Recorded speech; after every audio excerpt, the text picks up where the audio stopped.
Okay, good morning everyone. First of all, I'd like to thank the Malacañang Press Corps for giving me the opportunity to explain ano ba tong SSS increase na 1%. Balikan lang ho natin na ang SSSO ay 68, we're on our 68th year. And part ng statement that we released this morning is ano ba ho itong increase na in-implement natin last January 1. Alam niyo po, itong increase na to ay napapaloob sa batas ng RA 11199, and ito ho yung last increase for SSS, and I would like to say that I don't foresee any more further increases in the future. Ano ba ho ang napapaloob sa increase na to? Ito ho ay tatlong bagay. Yung increase na sinasabi na 1%, and that's the title of our press statement, no? It's to clarify that 1% increase. So, ang napapaloob ho sa batas na 11199 is that ang increase ay nagsimula noong 2019 na from 11 naging 12 until matapos po to 15%, which is January of this year. Ang kasama ho nitong increase na to is yung pag-increase ng monthly salary credit. Sa ating, on the lower scale, from 4,000 to 5,000, and yung sa higher scale po is from 30 to 35,000. Ano ba ho itong monthly salary credit na to? Ito ay napaka-importanting factor because dito ho kinakalculate ang daily salary credit ng ating mga miyembro, which forms as a basis of all the benefits of SSS. Most of the benefits. Bigyan ko kayo na example. Itong 1% increase, ano ba ho ito? Yung monthly salary credit na nag-increase from 4,000 to 5,000, and from 14% to 15%, ang katumbas na daily salary credit po sa ating mga miyembro is for 30 pesos. So, ang dagdag ho ng contribution natin is at 5,000 monthly salary credit is 190 pesos. So, kung susumahin ho natin, one benefit ng SSS is kapag nagkasakit ho ang ating mga miyembro, yung 30 pesos ho na yun, and each member is allowed I think 120 days in a calendar year for sickness benefit. So, kung magkasakit po kayo halimbawa ng 30 days, so yung 30 pesos na dagdag ho because of this increase, you multiply it by 30 days, 900 pesos ho yun. Ang puhunan ho natin doon sa dagdag na contribution is 190 pesos. So, sa short term, may benefit ho. Sa long term, similar I would say, salary bracket, 400 pesos ho ang katumbas nitong increase na to. So sa 190 pesos ho na idadagdag niyo ho sa contribution niyo on a monthly basis, pag nag-retire ho kayo, and alam naman ho natin na with 120 contributions, you are eligible for pension, so ang dagdag ho nun is 400 pesos. So kung ika-calculate niyo, 190 pesos in 10 years is about 22,000 something, within 5 years of retirement, nabawi niyo na ho yung 190 pesos na yun. Ang life expectancy ho ng mga Pilipino ngayon is nasa mga 72 years. So ibig sabihin, from age 66 until 72, ano na ho yun, tubong lugaw na. So, ang programa ho ng SSS, hindi lang ho tinitingnan yung short term, but even yung long term benefits for our members. I think doon po napapaloob itong last increase na to. Because, kaya din ho, nagpapasalamat ako na nabigyan ng opportunity kami na i-clarify itong last increase, is that ayaw din naman ho natin mag-suffer ang ating mga miyembro. Kasi pag i-defer ho natin itong increase na to, the reality is, ang mahihirapan is ang ating mga miyembro because yung additional daily daily benefit nila po, in case magkaroon sila ng sakuna, hindi ho nila makukuha to. So, I think, yun yung, I wanted to make that statement and I'll be open for Q&A na. Thank you. Thank you, PCEO. First question, Maricel Halili, TV5. Hi sir, magandang umaga po. Sir, sa kabila po ng mga explanations ninyo, meron pa ring panawagan to suspend yung increase this January, citing yung sunod-sunod na nangyari sa ating calamities. What are the chances na pakinggan ito, suspension? Actually ho kami sa SSS, kami sumusunod lang ho sa batas na napapaloob itong Social Security System, and the latest is 11199. I understand that there's a specific group na is requesting to suspend it. But I think the challenge there is meron ho kaming contribution subsidy program. baka ho ang ating mga kapatid na mga mambabatas na nag-o-oppose, na nag-request na i-delay ito, hindi ba po pwedeng i-subsidize nila para sa kanilang mga membro itong dagdag na 190 pesos na dagdag in contribution. Kasi mas marami ang maapektuhan kung isuspend ho natin itong increase na to. Bukod sa opportunity ng SSS na makatulong during times of calamity, last year, we gave out around 9.8 billion in loans for calamity-stricken areas. Karina and I think Christine, madami ho kaming natulungan, about 500,000 members. So pag i-delay ho natin itong increase na to, hindi lang ho magsasuffer ang mga membro, wala silang opportunity, but also yung capacity ho ng SSS na tumulong in times of need. Sir, do we have an estimate as to how much yung pwedeng mawala doon sa contribution kapag sinuspend lang, let's say, for a few months? Do we have a computation on that? Yeah, actually, we did some calculation. Ang impact kasi nito is hindi, while minimal ang impact nito with regards to yung tinatawag nating fund life or viability of the SSS fund. Yung short-term benefit ang mawawala talaga sa mga miyembro natin in case na mga ilangan sila ng tulong. And that is very important to us kasi bakit natin i-deprive yung miyembro na magkasakit na ng additional benefit na 30 pesos. And in fact, just to give you the universe of SSS today, 75% of our of the contributions is coming from the formal sector, from the employed sector, and we are very elated to hear the message from Mr. Ortiz of ECOP on the acceptance of this increase from the employers. Kasi yung increase ho, hindi din naman this last increase, may katumbas ho, hindi lang ho membro ang magbabayad. Kalahati ho ang membro saka employer. So for the voluntary members na ito yung mga posibleng mga manggagawa natin, ang katumbas po nito is 190 pesos. So. Thank you, sir. Next question, Kat Domingo, ABS-CBN. Hi, sir. Good morning. Sir, why are we implementing an increase when the COA has flagged the SSS collection, underscoring that in 2023, the SSS only collected less than 5% of its over 90 billion in collectibles? Yeah, I think you're referring to, and thank you for that question. I think you're referring to it's an old COA report that talks about the delinquency of employers from SSS. At the time, it was around 89 billion, but based after reconciliation, as of October 2024, that number has gone down to around 46 billion, and we are constantly working on trying to assess ano bang sources nitong discrepancy na to. Sir, it's based on a June 2024 document, and it's not just the delinquency of SSS employees but also members. Let me read a portion of the document, if you may. Sure. It says that the inefficiency in collecting premium contributions from delinquent employers with only 4.581 billion collected, that's merely 4.89% of the established collectibles. Is it not, doesn't it seem unfair for members to have SSS collect more, considering that over 90% remains uncollected? I think that's not it's not a fair statement also, because the total collection of SSS for 2024 is around 390 billion. And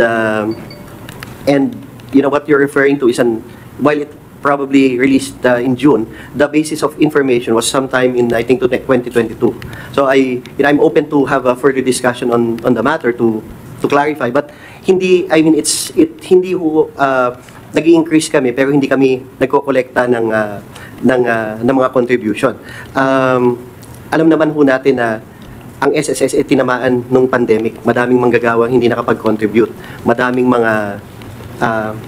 mga businesses ang nagsara. And actually, continuous nga ho ang aming communication dito sa ating mga employers na nahihirapan dahil meron silang delinquency. We have a condonation program, and I'll take this opportunity na may condonation program ho tayo during the time of pandemic. Kung meron pa ho kayong hindi nababayaran sa SSS, pumunta lang ho kayo sa mga branch namin or sa aming head office para ho maupuan natin at maiplano natin kung paano nyo masesettle itong delinquency. tuloy-tuloy ho ang aming, hindi lang ho sa ating mga membro, but sa ating mga employers na aming partners. They are our main stakeholders. And as I mentioned, 75% of our collection comes from the employed sector. Sir, follow up. What is the current or updated delinquency rate of SSS? Delinquency in relation to loans. Collection, sir. Collection on premium contributions. Yes, sir. I have to get back to you on the exact number, but what I know is that we are growing at 30% year on year. We are fortunate enough that our population is still growing and we're still in a pyramid structure.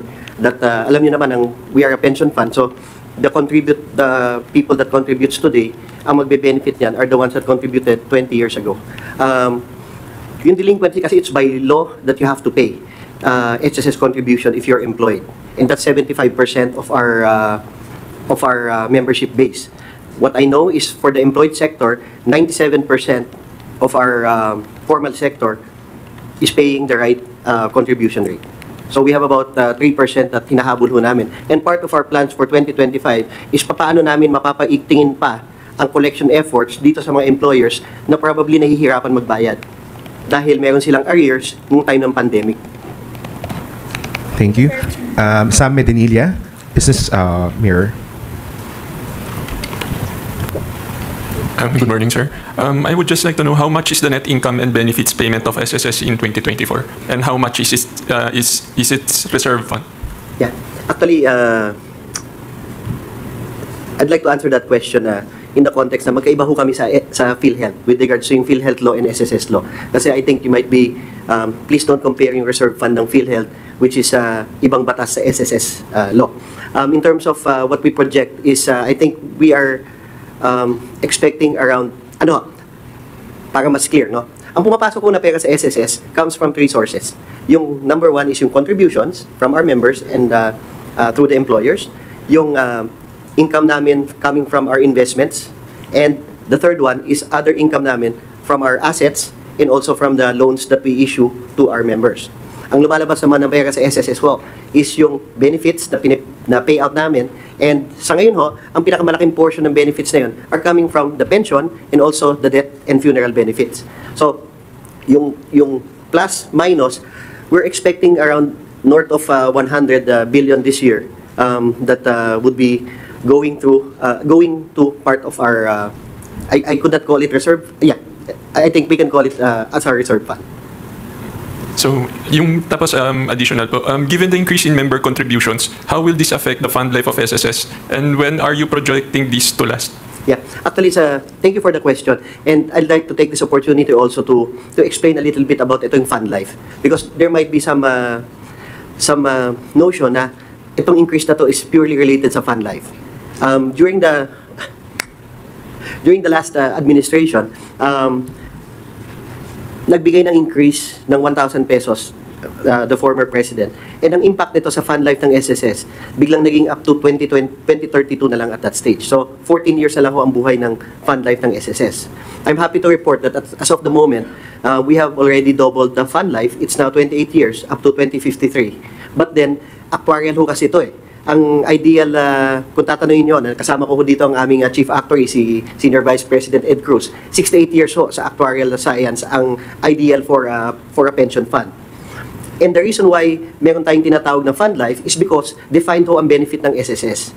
And that is something that we will be working on this year, about studies on how to convert from being purely a defined benefit to a variable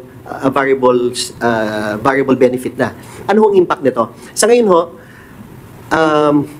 there is no way for us to increase the pension of our 3.6 million members because naka-defined benefit to eh. And ang katumbas ho nitong fund life ng SSS would be the unfunded liability, which the way it's calculated sa actuarial science is 68 years. Kaya in the trillions ho ito. So, going back to your question, yung 100 billion ho na to na dagdag na income ng SSS is we would have to invest the money where it is allowed within our charter, and hopefully as we transition to finding ways and means to provide better benefits to our members, makakatulong ho itong perang ito. Ano ba in the press statement that I released this morning, ang katumbas nitong last tranche of increase is around 51.3 billion. Yun ho yung kabuuhan, annualized. And 35% of the of this money goes directly to the account of the member. Kaya, ano ho kailangan ho, we understand, we are sensitive, we acknowledge yung mga request ho on the suspension ng SSS for the increase. Pero balikan ko ho, mas mahihirapan ho ang ating mga manggagawang Pilipino pag isususpend natin to o i-delay. Kasi ang perang makukuha ho ng SSS ay magagamit ho para mapa-improve pa ang benefits natin in the future. And in this increase nga, itong increase lang na to, sinasabi ko sa inyo na ang on the lower scale, which is from yung 4,000 to 5,000, na nag-increase from 14 to 15%. Ang katumbas po nito na halaga is 30 pesos daily salary credits. So para sa mga tao, again, pag nagkasakit ka, yung 190 pesos na dagdag na contribution mo, mababawi mo yon kung magkasakit ka ng 6 na araw. And if you get sick, which you're allowed to claim from SSS 120 days, 3,600 ho yung katumbas nun. So, ayaw naman ho nating, ang mas mahihirapan ho ang gobyerno dahil pupunuan niya yung karagdagang perang yun sa mga taong magkakasakit in the future. So, Sir, last question na lang po. Na-mention rin po nila kanina na parang after po ng implementation ng RA, nung last tranche ng RA 1122 yata. 1199. Ay, 11, ayun. Hindi na po natin kailangan ng further premium hike. Until when po kaya yung maglalast na hindi natin kailangan mag-increase ng premium? what I can assure the public is that the commission, the Social Security Commission and its management team is committed to working on that 15% as the last increase, because it doesn't also make sense when you have to pay more than 15% from your salary, considering that you have to pay your income tax, which is around 25 to 30 30%, and liliit talaga yung take home. So actually, I take this opportunity sa ating mga mambabatas na gustong tumulong sa SSS. Kaysa ipasuspend natin itong increase na to, bakit hindi ho tayo umupo at pag-usapan kung paano nyo matutulungan ang ating manggagawa by entering into agreement with SSS on the contribution subsidy program, which is open to all. Private individuals, yung mga nakakaluwag ho sa buhay, we encourage you to also work with SSS na baka may mga specific segments of our society na matutulungan natin. Ano ba ito? Example, yung TODA. Kung kayo ho ay nakatira sa isang lugar na mayroong TODA doon and sila ho ay nahihirapang mag-contribute sa SSS, pwede ho tayong tumulong Kasi yun yung aming programa na hindi masyadong na-disseminate sa ating mga mas nakakaluwag sa buhay, na pwede ho kayong tumulong for people that you wouldn't know na towards their social protection. Next question, Ivan Mayrina, GMA7. Sir, balikan ko lang yung finlag ng COA. What are we doing to address inefficiencies in our collections? Okay. So, before being president of SSS, I was the chairperson of the Collection and Contribution Committee. We have constantly, both on a policy level, we are reviewing yung policy natin ng policy ng SSS with regards to delinquency. And I guess most of you are aware that we have what we call a RACE program, run after contributor evaders, na itutuloy pa ho din namin to sa 2025. Madami ho kasi mga nagsarang kumpanya na may delinquency. But rest assured, through all legal means, we are going after those employers that, number one, ang pinakamasama is yung nagbawas ka ng contribution from your employee tapos hindi mo na-remit sa SSS. Kaya ho, may kaukulang kulong pag napatunayan na na kinuha mo yung pera ng inyong manggagawa. So, the answer to the question is, we are constantly monitoring. Today, for the formal sector, I mentioned about 3% delinquency. But then again, we are addressing it from both policy and operation. So, tuloy-tuloy ho ang RACE program ng SSS. I asked, sir, because you said that with the 1% increase in contributions, more or less 51 billion ang ma-raise natin dito. So if we can collect the 89 billion na deficiency natin sa collection, we might not have to increase contributions. I know it might be a simplistic way of looking at it, pero baka ho ganun ang isipin ng mga kababayan natin na bakit nyo ako sinisigil na extra, hindi nyo naman makolekta yung mga delinquencies nila. Yeah, I really appreciate the question. And actually the number, and as I mentioned earlier, that number is already around 46 billion. Very similar to, very close to 51. But then again, if as I've been trying to share with you, it's not about yung bakit natin pahihirapan and dadagdagan yung burden sa ating mga miyembro. Let's look at it from the other side. In case may mangyari sa miyembro natin at we prevent this increase, ang magsasuffer ho in the end is ang ating members na hindi sila makakuha ng karagdagang benepisyo sa SSS because hindi natin in-implement itong increase na to. Kasi hindi lang yung 1% increase, you have to understand, yung monthly salary credit has also changed. Yeah. So, Sir, last from my end, sorry. Yung 68 years ho na fund life natin, kailan natin yung target ma-achieve? It's a good question. In fact, I asked that question the last time in one of our committee meetings. And actually, that is utopia from the actuarial people, 68 years. The reality is, once we are able to shift from a defined benefit to something variable or a hybrid model, then that fund life of 68 years doesn't come into play much because of the corresponding impact with regards to the unfunded liability. Ano yan actuarial studies, pero I think yung 68 years is a dream. Na unless we get funding from a subsidy from the government, which today I'm happy to report na we are self-sustaining, we won't be able, I don't think it's practical also to target 68 years. Eden Santos, Net25. Follow-up lang po ako dun sa naitanong ni Kuya Ivan kanina about dun sa mga employer po na hindi nagre-remit. Ilang porsyento po itong mga ito at meron na po ba tayong patawan ng punishment? As I shared earlier, we're looking at a number, siguro a little less than 3% of yung delinquent employers. In terms of yung napatawan ho ng kaparusahan, I assure you there have been a number of employers we have a number of employers that have been convicted, but at the same time, there are a lot of pending cases in the court now with regards to yung collection. Kasi labag ho sa batas pag hindi ka nagbayad ng SSS. So ilan po yung 3% na iyon? Mga 100 employers? No, yung 3% ho, siguro we're looking at around a number of 3% of 30,000 siguro mga 900, diba? 900 employers. Yun pong mga yun ay existing pa yung mga negosyo or meron na pong nagsara after the pandemic? Actually, maganda hong katanungan kasi yun ho yung aming employers na nagbabayad, na may nakaregister na employees. The universe of employees in SSS is around north of 900,000. And madami ho dun yung mga maliliit na mga negosyo. I think, and napapaloob din po doon yung ating mga kasambahay na 260,000 ang na-registered na kasambahay employer. So, ang minention ko lang na 3% is dun sa purely employed sector. Kasi I'll take this opportunity na din. For 2025, we will improve yung aming registration and collection for the kasambahay natin. Kasi alam ko na itong segment na to is medyo mahirap mag-contribute, mahirap mag-remit, and yung reporting pag umalis na ho yung kasambahay is medyo mahirap din ho. And also yung gig economy.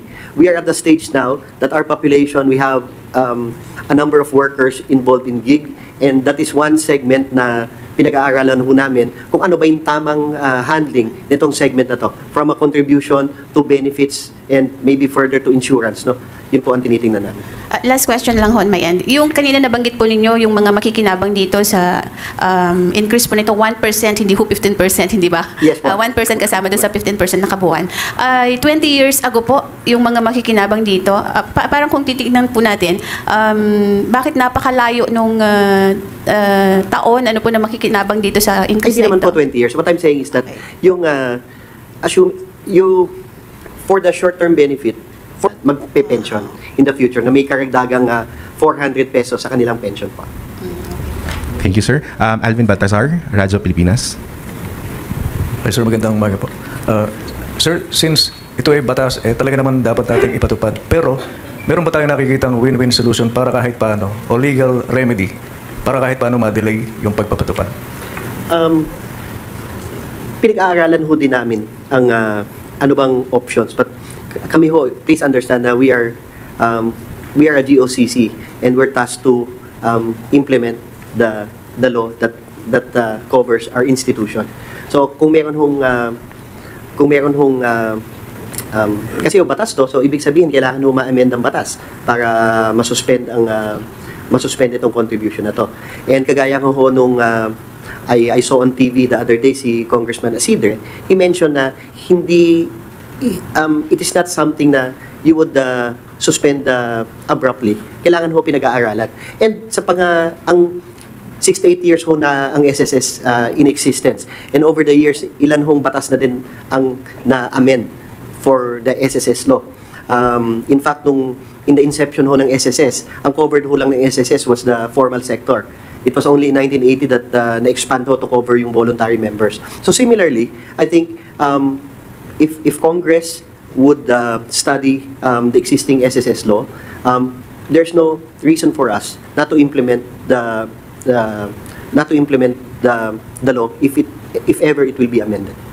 So ibig sabihin, sir, habang pinag-aaralan natin, tuloy ang kaltas, magre-reflect na doon sa payslip ngayong darating na January 15 and January 31. Yes, actually, yeah, that's the reality, because if we don't implement naman the law, then kami naman ho yung would be breaking yung batas. Kami ho naman ang mananagot sa sambayanan. Salamat po, sir. Kat Domingo, ABS-CBN.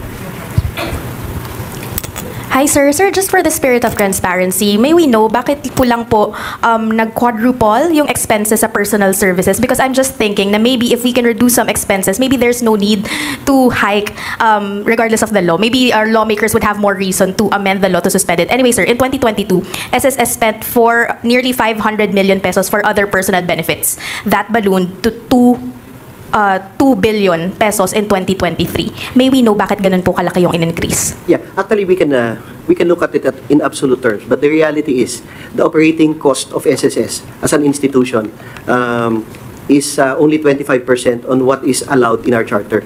So while yung absolute figure might be significant in relation to running an institution, I think that number most likely is justified because it wasn't flagged by COA, and we are working closely with the COA to ensure that ito lang ho in simplistic terms, the fund is growing by around 20 to 30% year on year since after the pandemic. In terms of yung aming headcount ng SSS, yung aming mga plantilla position together with the JOs, hindi ho ito nadadagdagan. In fact, ang kakulangan ho ng mga tao ng SSS is in the 1,000. So,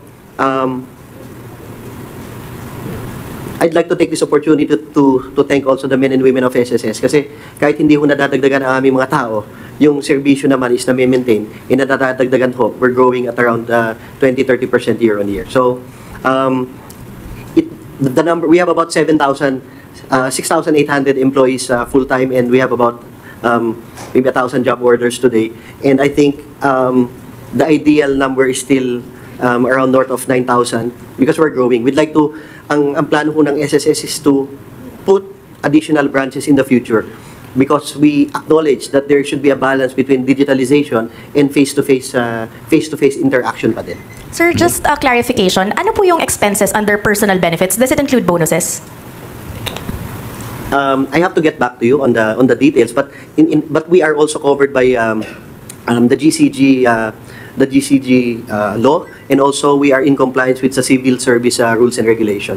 So yung bonuses ng as a government employee is always aligned with what is allowed by the civil service and the GCG law.